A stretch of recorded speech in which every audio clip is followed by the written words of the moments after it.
Is going on today, beautiful people? Welcome to another episode of the Narcissists Code. I am your favorite self-aware narcissist, Mr. Lee Hammock, aka Mental Healness from TikTok, Instagram. I tweet a little bit more now, y'all. I'm tweeting right now. If this is your first time tuning in, I am a diagnosed narcissist. I am a self-aware narcissist. I am diagnosed with narcissistic personality disorder. If that blows your mind, I know I get it. I get it so much on TikTok and everybody like, you can't be a self-aware narcissist. But guess what, guys? I am. I've been in therapy for over 4 years, about almost 4 years. And the point of this channel is to bring awareness to personality disorders and to also validate the victims of narcissistic abuse and other personality disorders and things like that, other mental illnesses. Today's episode is going to be about love. Did the narcissist ever love me? Can narcissists love? Y'all, I'm telling y'all, this right here is one of the main questions that I get on every single one of my platforms. Did they ever love me? Can you love? Do you love your wife? Do you love your kids? The answer I'm going to get to you right now, it might ruffle some feathers and things like that, but guess what? I love my wife and I love my kids. In my own, I do. I just know, what is your definition of love?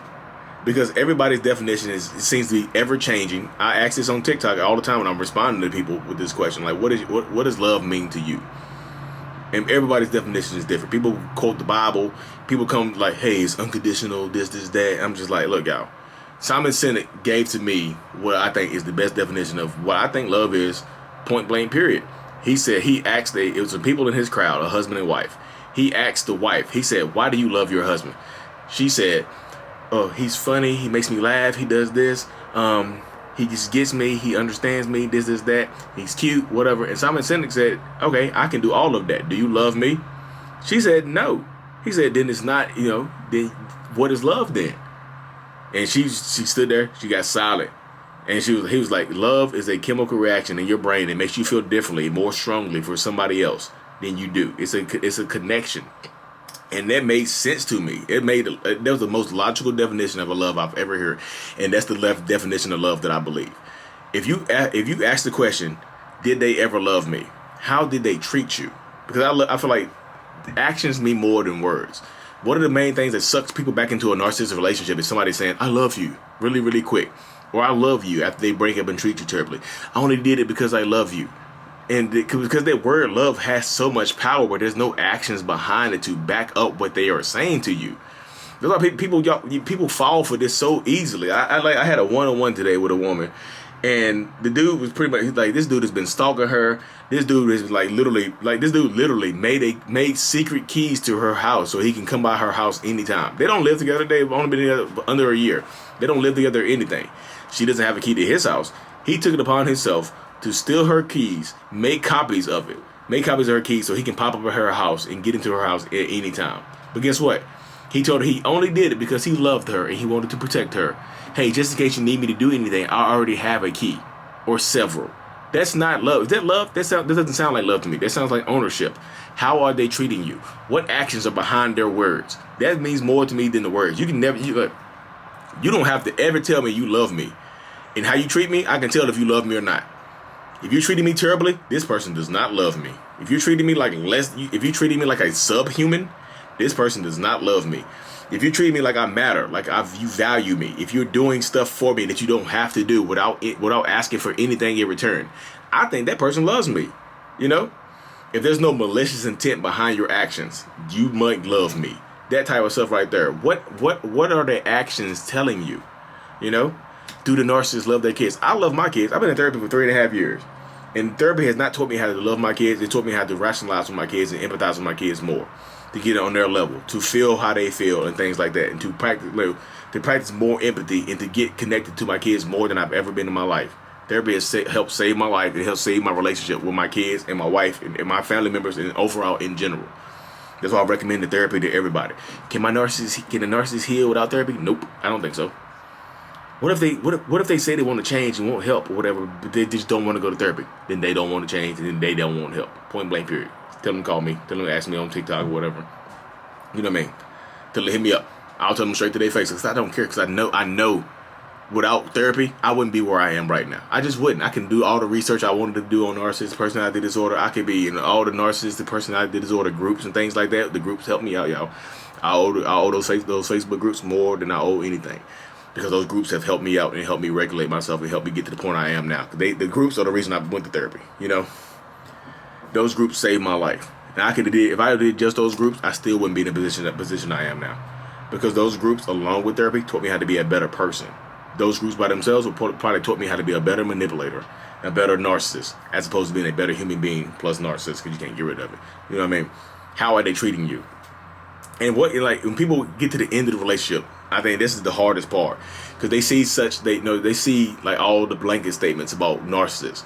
Narcissists can't love. People see that. People say that all the time, and it gets on my nerves. And like, y'all just like, do y'all have a stranglehold on what love is? Narcissists can't love. No narcissist ever loves you. People come in my comment section, you don't love your wife, you're a narcissist. Like, shut up. Like, what do you know? Like, what is love? And I asked them, what is love to you? And they give me this textbook definition of what love is and what the act, like, how are they treating you? I don't know how they treat me. Like, stop. You know what I mean? What is love? What is your definition of love? Because I think a regular run-of-the-mill narcissist can love, but they just do it in their own way. Is that love enough for you? Probably not. And they show that in how they treat you.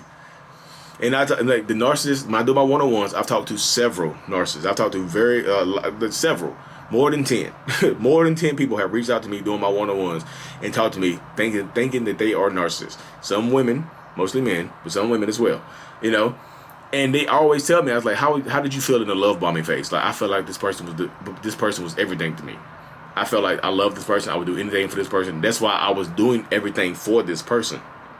And I agree with that. Like, when I was love bombing, if you are watching my YouTube, I'm doing the finger quotes. When I was love bombing my wife or whatever, I was literally head over heels willing to die for this woman. I was driving an hour and a half, 2 hours to, from Greensboro to Raleigh to hang with her for 30 minutes. And I would turn around and drive back home just to hang with her for 30 minutes, just to see her, because I loved her presence, because I loved being around her. This was my person. I was trying my hardest to get this person to fall in love with me, because, in the end, I was like, that's why speed is the weapon of the narcissist. That's why speed, we move quickly, because we think if you find out who we really are, you won't like us. You won't care for us. You won't give us the love back. So we got to love bomb you. We have to hit you with all the love in the beginning. Boom. We got to make the relationship pop in the beginning, because we need you to know. We need you to know we love you. We want you to think we are the one for you. So you get love bomb, and you get love bomb in, because that's the main thing I hear about people when I'm doing my one-on-ones again. People say in the beginning of relationships, like, it just didn't feel like any other relationship I've ever been in. Like, this person, like, literally was everything I've ever wanted, dreamed of, and prayed for. And, a lot of times the reason that narcissists can do that is because you tell them what to do. You tell them exactly what you're looking for in a man or a woman. Or they take what their ex wanted and give it to you. My ex wanted to do this. I'm going to try it on this new person. And they love bomb you with it. And it's like, oh my goodness, nobody ever did this for me. And, the outside looking in, the ex is mad as hell, because you were giving the next person everything that they wanted. But the new person is happy as hell. The new person is love bombed. So you try to reach out to the new person, you look silly, because they are being love bombed. Just like you were in the beginning. You know what I mean? So a lot of times, like I said, the love bombing, the narcissist means it. And like, when the love bombing wears off, literally, y'all, I'm telling y'all, there's like a switch that goes off in my head, in other narcissists' heads, that literally, switches off, and the love bombing just stops. I don't know what sets it off. Everybody is different. The time limit is different. But there's literally a switch that goes off in the narcissist's head, and the love bombing just stops. We get tired of holding up this facade of being everything that you want, and now we want to be ourselves. And then when you find out who, and this stands true, because when we start treating you like who we really are, you want to get back to the beginning of the relationship. So when you do that, it's like, what happened? Like, why don't you don't hug me and kiss me like you used to? You don't do this. You don't, you're not as loving and as affectionate. We're not taking as many trips. And I'm just like, look, I'm tired. This is not what I really want to do. I really want to just hang here and play the game, whatever. This is who I really am. You don't like who we really are. So in our heads, we were right.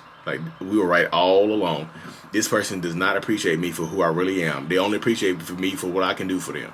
And look, y'all, I know, look, this is how the narcissist brain works. I'm a narcissist. I'm just talking from the narcissist perspective.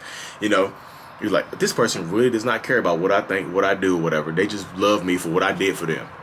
Now the devaluing starts. Now you want to treat us, you don't value us for who we really are. Guess what? We're going to take everything away from you that you are. The same thing that attracted a narcissist to you, they try to strip from you. You loving and caring, strip, devalue you, make you feel like you worth less. You a 10 on a scale of 1 to 10. You a 10. It'll make you feel like a 3. You know, hey, you're hot, but just what does that mean? Nothing. It don't mean anything. You're hot. You know, stuff like that. Whatever the narcissist attracted to you for in the beginning, they try to strip from you. That's just a narcissistic thing. It's like layout. It's literally an innate behavior. It's like how we learn how to protect ourselves from whatever happened to us. How do you learn how to shield ourselves from the trauma? Which the narcissist probably told you about the trauma too. Like the trauma we went through, we probably told you about it. I told my wife about the trauma the other night. She wanted to get up and hug me. So I wish I could hug you right now. You don't need to hug me. I went through it. I've been through it. I'm in therapy for that type of stuff now. You know what I mean? But how did the narcissist how did they treat you? Are they treating you good now, like they love you and care for you? Because a lot of people, they hold out the hope that they can get back to the beginning of the relationship with a narcissist. Like, I know the potential this person has. If they could just see it, what I see in them, we can be great. I know we can be great. They see what you see in them. We see it. We see what you see in us. We just don't want to do it no more. Like, it's tiring holding that facade up. Like, that person that you knew in the beginning, that was me trying to impress you and make you happy and make you feel like, you know, we could be a couple together. We can be genuinely happy together.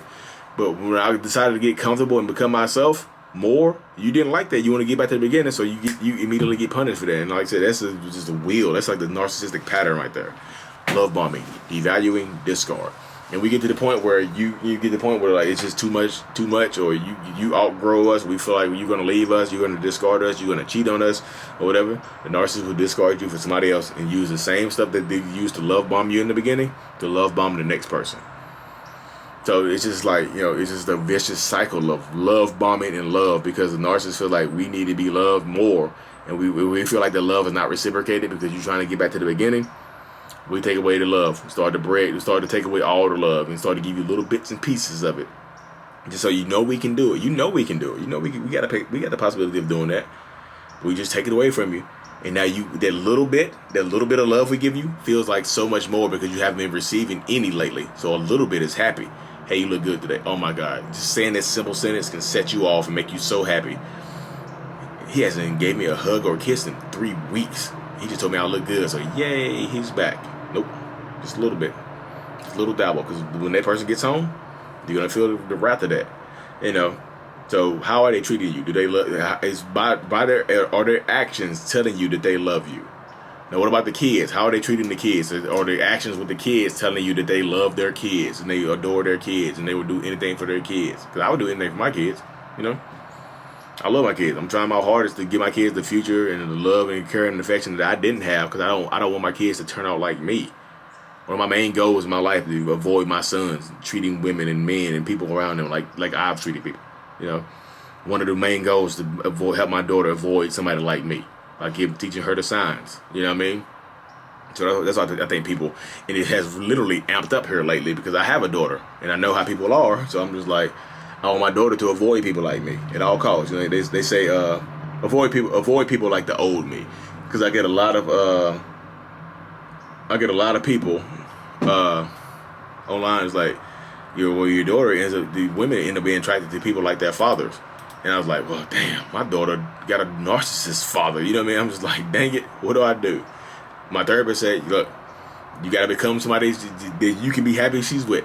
And that's what, like, I've been grinding even harder on getting, you know, I can't get rid of the narcissism, but I'm grinding even harder on becoming a better father and a better parent to my kids, so they don't, like, my sons don't grow up like me, the old, bad, crazy, narcissistic me, and my daughter doesn't end up with somebody like the old me. I want to become the person that I can be happy that they can be like, or they can be with. You know what I mean? So that's been my goal now, because I love my kids. How is your narcissist treating their kids? And, like, look, another question I get so much is like, Did they ever love me? What gives you more power? Because I want, my goal is to bring people peace and to help people reframe things. I try to be a reframer. What gives you more peace? If they did they couldn't love you? Because people get in this relationship, I feel like if you in a 2-3 month relationship, did they ever love me? Probably not. Not 2-3 months. 10, 15, 20 years, 30 years, 40 years, did they ever love you? So what gives you more power to be able to move on with your life, especially if they discarded you? Because that's the question I get when they, this is the discard question right here. Did they ever love me? What gives you more power in that situation to possibly be happy and move on with your life? Does this saying that person never loved me for 40 years? I feel like that would kill you on the inside. I feel like that would kill you from the inside out. They never loved me. 40 years. You got kids, grandkids, great grandkids. Bought 3-4 houses together. Built even though they say you're a narcissist, you know how the narcissist relationship is. Even though it's been a narcissistic relationship, how do you saying that person never loved you after 45 years of marriage, 30 years of marriage, something like that? That might kill you from the inside out because you feel like you wasted your time in life and gave your all to this person for nothing, for no type of love. Or would it be make it easier on you, or make it easier for you to move on and be happier with the rest of your life if you accept the fact that person tried to love you the best way that they could, which some of them can't. All narcissists can't love. The ones that go to the sociopath and the psychopath, those who can't not love. The regular person, narcissist personality disorder, they try to love you in their own type of way, but was it enough for you? Hey, I've spent 40 years with this person that they tried their best to love me, but it wasn't enough for me. They abuse their type of love consisted of just wildly abusing me, doing all kinds of wildness and craziness to me. That's not the love I need or care for. That person needs to be out of my life. What gives you the most power? Reframe it in your mind to give yourself the most power to be able to move on and be happy with your existence for the rest of your life. Because I get so many people on my I tell y'all, it breaks my narcissistic heart when I see people coming on there and comment just like, I spent 30 years with this person, they never loved me. Oh my God, it was all fake. 40 years down the drain for fakeness, 20 years for fakeness, 10 years for fakeness. And that makes people feel worthless. I'm not trying to make anybody feel worthless. What if they loved you in a way that was not for you? They loved you in their own way. And their own way was punishment. That's love. Love to some people looks like punishment. And it's a terrible existence to have right there. It literally is a terrible existence to be a narcissist. It doesn't, an unaware narcissist. They throwing out wild, saying the word I love you, but beating you mentally, physically, emotionally. I love you. Hit you with some gaslighting. I love you. Actually physically hit you. You know what I mean? What gives you the most power? Because I want people to have the most power possible. Reframe it however it takes you to reframe it in your mind to be able to move on, be happy, and live a happy existence. Because that's all I want for people. That's literally all I want for people. What gives you the most power? To reframe it, to restate what I said. What gives you the most power? They didn't love you for 40 years, or they gave you the love that they love you the only way that they knew how. They love you in the way that their parents loved them, which was probably terrible. Reframe it so it helps you to power up and take your power back and move on with your life and live a happy existence you're in. I'm not saying abuse is love. I'm not saying it at all. So I know people watching my videos and try to clip it a few seconds ago and take 5-second clip and turn it into a 60-second video. I know y'all weirdos and stuff out there watching this video saying this type of stuff now. But I'm not saying abuse is love. It is 100,000% not love. Abuse is not love. Abuse is what they grew up with thinking they was love, so they applied it to you as their form of love. But it is not real love. We can all agree on abuse is not love. But anyways, y'all, hope y'all enjoyed this video. I know I got to ramble on a little bit, but I want to empower people to be able to take their power back, to be able to take their strength back, to be able to power up, move on with their lives, and live happily ever after. Because everybody doesn't leave their narcissist, y'all. I hope y'all know. Most people come on my TikTok account or whatever, and not most, but some people come on my TikTok, they don't comment, they send me messages like, how can I stay with my narcissist? I got 25 years in this person, 30 years in this person. I just feel like, and I'm not a judgment of anything. I'm not here to judge anybody. I know I've done my dirt. This is my redemption tour right here. This is the Instagram, this is YouTube, my TikTok. This is my redemption right here. So I'm hoping and pray for everybody that you find peace in whatever you decide. Was it love? Was it the type of love that you needed? Probably not. That's why you're here. That's why you're watching this video. You know? So power up, take your power back, take your strength back, take your love back. Apply it to yourself, give it to yourself to be able to give it to somebody else that deserves it. Anyway, y'all, thank y'all for tuning in this long. I know I got the rambling, but the love topic is a sensitive topic for me, and I want to empower people to take your love and power back from people who don't deserve it. Anyway, y'all, thank y'all so much for tuning in to another episode of Narcissists Code. You know, you can find me on TikTok, Instagram, YouTube, Twitter. I don't tweet as much, but I'm on there. I'm looking. I search my name on Twitter to see if y'all talking junk. I'm watching you. I search Lee Hammock. I search mental illness. I search self-aware narcissist. And I also search TikTok narcissist. Just because you watching me, I'm watching you. Anyways, y'all, thank you so much. I really, truly appreciate y'all. Hope this video helped. If not, let me know, because I know, like I said, whatever y'all want to hear next, I know people are going to tap me for this. Narcissist cannot love. Nah. And I get it. I get it. You know what I mean? Anyway, y'all, thank y'all so much for tuning in. I really, truly appreciate every single one of y'all. I really do, including the haters, because I know y'all watching too. I know y'all watching clipping, like taking clips of my videos and making videos. People say these stuff like that all the time. I think it's hilarious. But y'all, if y'all can take these clips, if y'all can clip my video and you can make an existence, making money and stuff like that, clipping my video and bashing me or whatever, that's what it takes for y'all to live a good life. I pray for y'all. Thank y'all so much for tuning in again. Thank you.